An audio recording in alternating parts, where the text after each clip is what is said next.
pero estas atentan contra el pensamiento libre.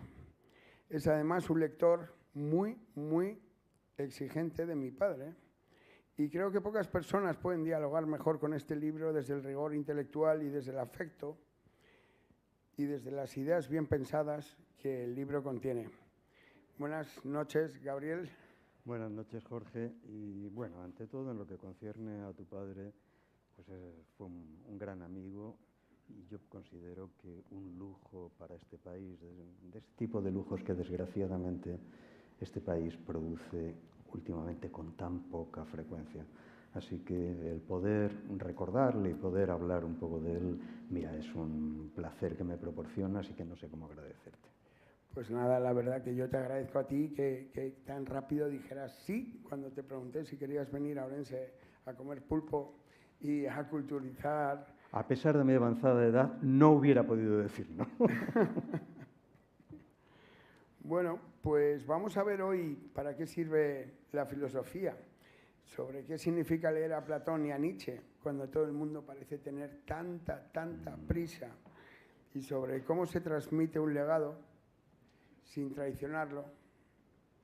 Y al final también dejaremos un rato para vuestras preguntas, si las tenéis, porque, como decía mi padre, o mi viejo, como me gusta decirle, los libros solo cobran sentido cuando generan conversación. Entonces, Gabriel, vamos a empezar. Empecemos. ¿Tiene sentido hoy un libro que te pide leer con calma siglos de pensamiento filosófico? Espero que no tenga sentido, porque si tuviera sentido perdería el menor interés filosófico. El sentido mata el pensamiento. Saber dónde acaban las cosas, saber que las cosas tienen un final ineluctable. ¿Y dónde empiezan? Sea del orden del que sea, es exterminador desde el punto de vista del concepto. Precisamente lo que nos interesa es mandar a freír espárragos el sentido y tratar de empezar a pensar sin saber si vas a llegar a algo o si te vas a estrellar. O sea, como dice Pascal, si estás corriendo hacia el precipicio poniendo delante un bello ornamento para poder tirarte tranquilamente a él. No lo sabemos. Y fíjate, lo que yo pienso resultaba más atractivo de tu padre era precisamente esa capacidad de mandar al diablo los presupuestos, mandar al diablo lo que nos gustaría que fueran las cosas y tratar de entender lo que son las cosas. Exacto. Sencillamente lo que son las cosas. Sí, sí, él decía que la realidad es infinitamente más rica que la más delirante de las fantasías, ¿no? Exacto. Y fíjate, yo muchas veces cuando con los amigos hablo de tu padre, siempre vuelvo sobre lo mismo, la impresión de que para mí Antonio, ante todo, es, como decir, algo extremadamente raro en España, que es el dandismo intransigente. El dandismo en el sentido más propio, en el que tiene Barbé d'Aurevilly cuando analiza la figura de Brunel en un ensayo maravilloso, que es esa especie de, ese enfrentamiento con la vulgaridad, en la medida en que la vulgaridad conduce al entontecimiento, el entontecimiento conduce a la obediencia y la obediencia es la servidumbre. Exacto. Aquel que quiera ser libre tiene que enfrentarse a la servidumbre y, por lo tanto, a la vulgaridad. Y eso es una apuesta tanto en el terreno estético como en el terreno moral, que es lo mismo, como en el terreno conceptual, porque sin rigor conceptual... Claro. Él había tenido pues aquel momento de realidad y sustancia que creó su sistema metafísico y desde ahí construyó sus presupuestos. Pero, ¿cómo le has llamado? Dandy inconformista. Sí. Me hubiera encantado ver qué cara pones. No, estoy convencido de que no hubiera tenido nada que poner, porque si había algo claro en Antonio era ese dandismo intransigente. Mira, los idiotas son idiotas y punto. Sí. Allá se lo coman ellos. Sí. Dandy intransigente. Me ha gustado. Y luego a él le llamaban esteticista también al principio. Sí, pero bueno, vamos a ver, ¿cómo decir? Los que se dedican a la filosofía saben perfectamente que, y eso viene de Platón, no es ninguna ningún modernismo, que la verdad y la belleza son exactamente lo mismo. Y el bien, por cierto, verdad, belleza y bien son exactamente lo mismo. Es decir, aquello que deriva de haber depurado todo el conjunto de, ¿cómo decir?, de palabras muertas, de imágenes preconcebidas, de escoria. Tú hablabas hace un momento de eso a lo que llaman inteligencia artificial. Vamos a ver. ¿Qué es eso? No, vamos a ver. Eso es sencillamente la acumulación de un depósito de ideas establecidas que se combinan mediante una poderosísima máquina combinatoria y que repiten en función de lo que han sido inducidas a través de una programación. Naturalmente que eso es exactamente lo contrario de la filosofía, porque lo que dice Platón que es la filosofía, y yo creo que tiene toda la razón del mundo al final del Fedro, es la capacidad de reírse de aquellos que se toman demasiado en serio las palabras. El filósofo no da nunca soluciones, el filósofo sencillamente pone una interrogación allá donde los otros ponen soluciones. Entonces, cuando, ¿cómo decir?, el pobre ingenuo se va a la IA en cuestión y le hace una pregunta, se supone que la IA le da una respuesta. No, mire usted, es al revés. Donde alguien te da una respuesta, tú pones una pregunta. Y ahí sí estamos empezando a hablar en serio. Totalmente de acuerdo. Yo a veces me pregunto cómo habría sido la relación de Antonio Escotado con la IA, ¿no? Despreciarla. No. Él siempre decía que cualquier inteligencia siempre es positiva. Pero es que la IA no es inteligencia. Vamos a ver, no, yo estoy hablando... Dicho, es una cámara de eco de cosas que han dicho gente brillante. No estoy hablando de la tremenda riqueza que se puede obtener de la utilización de la telemática, que es una cosa prodigiosa. Lo que pasa es que, te digo también sinceramente, la gente de nuestra generación fue extremadamente ingenua en ese campo. Yo entré por primera vez en Internet en 1992, cuando prácticamente en España eso no se utilizaba. Tuve que contratar a un servidor estadounidense que me costaba una pasta horrorosa, pero que tenía perfectamente claro que eso era un instrumento para el conocimiento absolutamente maravilloso. En mis últimos años en la facultad, yo podía dar a mis alumnos links que les permitían entrar directamente en textos que yo había tardado años en poder manejar en el fondo de libros raros de la Biblioteca Nacional de París, donde tú no puedes entrar sin autorización especial, y maravilloso, todo hay que decirlo, enguantado para no estropear el libro, con una especie de almohadillita de terciopelo para ponerlo encima del libro. Bueno, todo ese ritual maravilloso, pero que te llevaba años, yo podía dárselo a mis alumnos directamente en un golpe de clic, sencillamente porque la telemática lo permitía. Eso era prodigioso. Yo me sentí hipnotizado por eso. Y recuerdo que por aquella época escribí un artículo que yo entiendo que es completamente errado, en el que ponía eso en comparación con, ¿lo recuerdas?, el texto ese maravilloso de Hoffman, de Eta Hoffman, siempre, como siempre en Hoffman, a caballo entre la poesía y, ¿cómo decir?, lo diabólico. Sí. Aquí el personaje diabólico es una especie de diablo que quiere quitarle la novia al bibliotecario para dársela a su protegido, y no encuentra con qué darle para tentarlo, y lo encuentra finalmente. Le dice, te la cambio por este libro. El bibliotecario coge el libro, si este es un libro en blanco. Dice, sí, vale, métetelo en el bolsillo.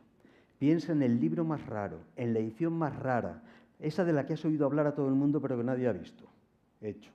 Sácalo del bolsillo y ese libro se habrá convertido en esa edición. Cada vez que lo metas en el bolsillo podrás sacarlo convertido en el libro que desees, el más raro posible. Bueno, eso, al inicio de los años 90, descubríamos que podía ser la red. Es decir, yo podía darles a mis alumnos el Tratado de los Preadamitas de Isaac de la Pereire, que, insisto, conocíamos 4 a base de esfuerzos grandes y que estaba al alcance de todos. Eso era maravilloso. Ahora, ¿en qué desembocó finalmente eso? Bueno, pues desembocó en un mundo en el que, merced a esa cosa funesta llamadas redes, nadie sabe ya leer. En el que leer más allá de... ¿Cuántos caracteres dicen que tiene eso, que es lo que llaman un tuit? No sé. Pero leer más del número de caracteres de lo que llaman tuit... Yo no tengo de eso. Pero sé perfectamente por mis últimos años de docencia, que pedirle a alguien que lea más de esos no sé cuántos caracteres es pedirle una cosa monstruosa. Sí, sí, Escota decía, hay una epidemia de literofobia. Eso es. Exactamente eso. Claro. Tú sabes lo que es de pronto, por mal manejo de la electrónica, encontrarte con que un alumno piensa que está hablando con sus compañeros y te está mandando una nota a ti por equivocación. Y dice, yo creo que este tío está loco y que pretende que nos leamos un libro entero. El libro entero era la Ética de Spinoza, no te creas tú. Bueno, la ética... 200 paginitas esenciales para alguien que quiera hacer. Bueno, pero es igual. Efectivamente, la literafobia de la que habla tu padre es exactamente... Y es el carácter paradójico, ¿verdad?, de una tecnología que podía haber sido el prodigio absoluto y que al final acaba en el infierno.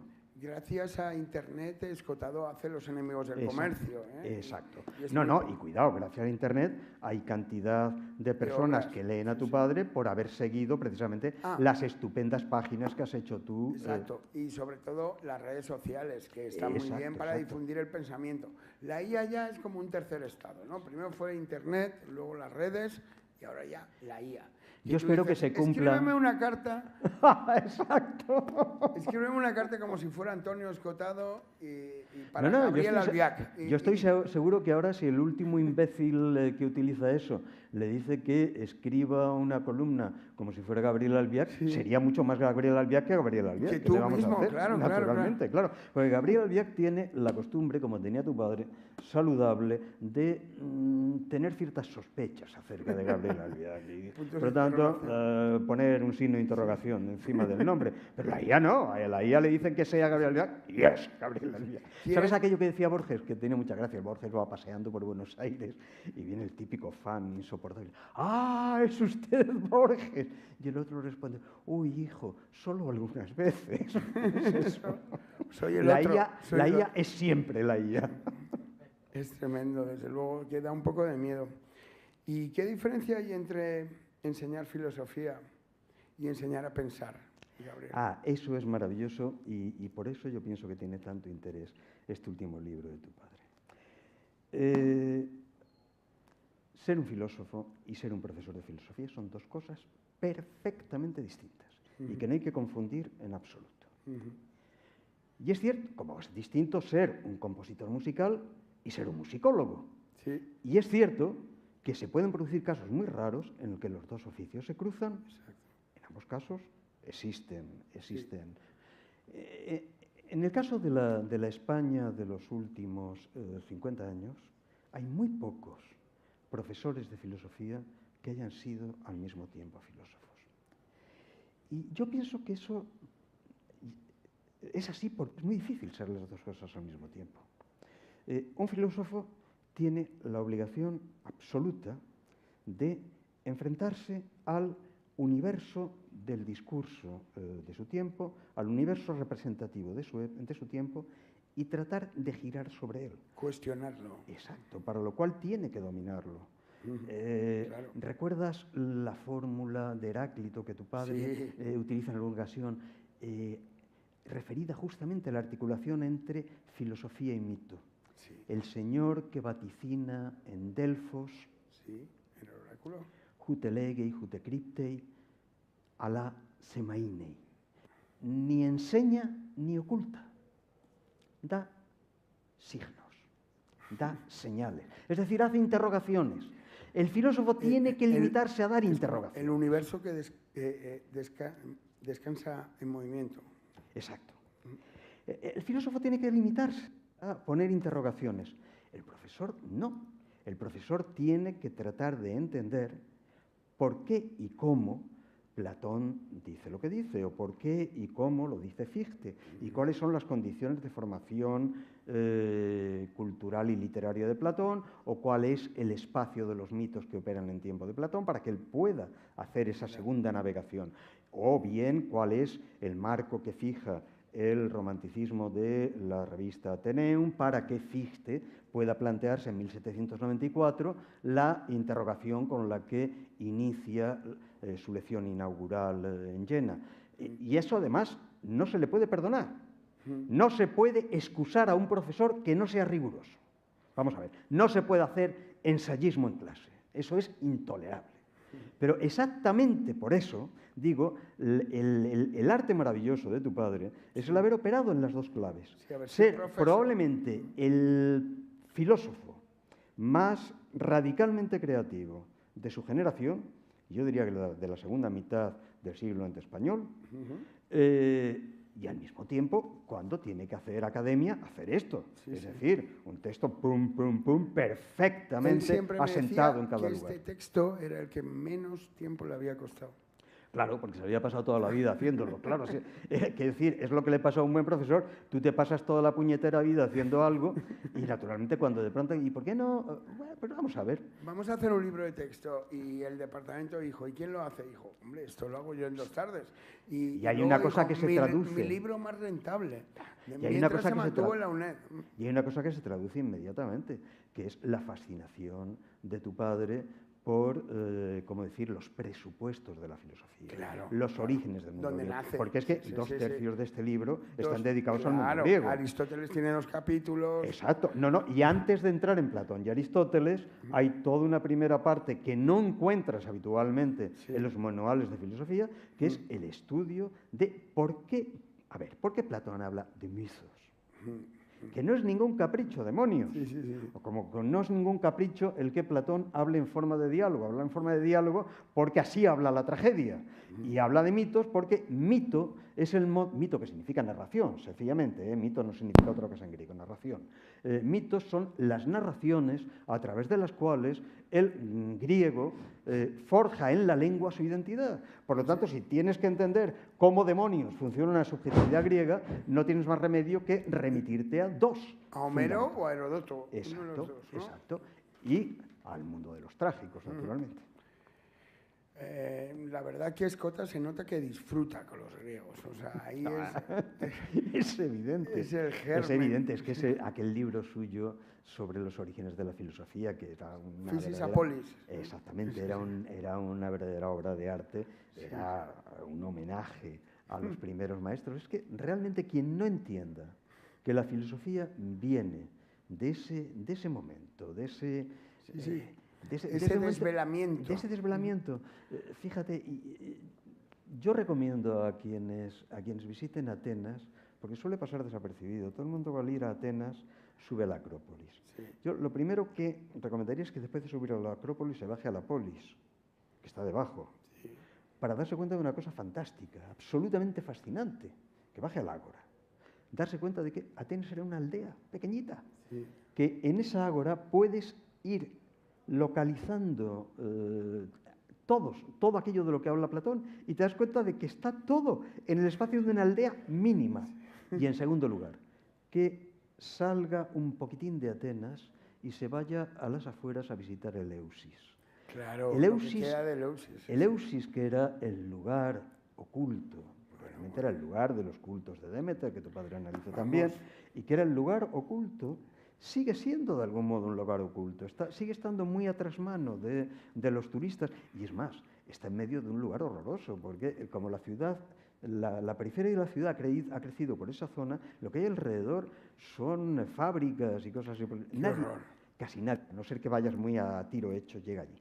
Pues allí es donde tu padre ve muy bien el origen del pensar griego, en Eleusis. Exacto, es que por Eleusis pasaron todos, o sea, duró milenios esa institución. Pero hombre, claro. Y cientos, por ahí fueron Aristóteles, Alejandro Magno, Sócrates, Platón. Pasaron todos porque ese era el lugar de la enseñanza oculta. Y luego Escotado demostró que tomaban una variante del LSD. Bueno, Albert Hoffman lo demostró. Bueno, no, hombre, claro que sí. Pero eso, los trabajos de tu padre son incuestionables y prolongan por lo demás trabajos que parece mentira que haya que recordar, pero que son de final del siglo XIX, que son los trabajos de Erwin Rode. Rode es el primero que habla de la utilización de las drogas en el mundo.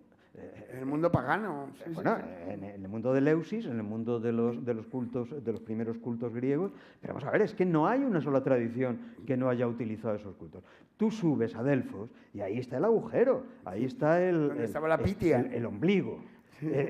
Claro, mire usted que la sibila que vaticina en Delfos dice cosas extrañas, dice Sí, también pero- Heráclito. Que dice cosas extrañas porque lleva un colocón que no puede con él, Sí, pero claro. hay Por una eso que dice- naturalmente... No, pero que es así. Sí, sí. No hay Pero ninguna se duda al colocaba respecto. con los vapores que salían. Pero ahí, hombre, o pero sea, es que eso es elemental. ¿En qué religión no se han utilizado elementos de carácter hipnótico de Dios? hierofantes también. Pero claro, Sí, pero sí. claro. Entonces, lo fantástico es que cuando tu padre lo plantea, el personal se queda a cuadros y dice, oiga, mire usted, es que cuando Platón habla de la escritura, por ejemplo, él dice que es el fármaco de la memoria.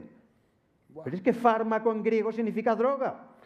Vamos a ser serios. Y remedio. Y Claro, remedio. nosotros hemos bifurcado el significado de la palabra, pero en griego, fármaco designa indistintamente lo que nosotros llamamos droga y lo que nosotros seguimos llamando fármaco, es decir, medicina. En realidad es lo mismo, porque eso, naturalmente, que la medicina griega lo sabía perfectamente. Y tu padre lo repetía continuamente, tenía toda la razón del mundo. No hablen ustedes de efectos de las drogas, sino de las dosis y administración de las drogas. Exacto. Porque naturalmente póngase usted a administrarle aspirina a lo bestia a alguien y verá usted lo que pasa. Sí, o paracetamol, por ejemplo. Y la gente no sabe que lo fácil que es Por suicidarse ejemplo, con paracetamol. oye, lo que sabe la gente de mi generación es que es lo que le pasó a las amas de casa que tomaban Optalidón a kilos. Claro, los barbitúricos. No es ninguna tontería. En aquella época, todos los colgados europeos venían a España a comprar Optalidón.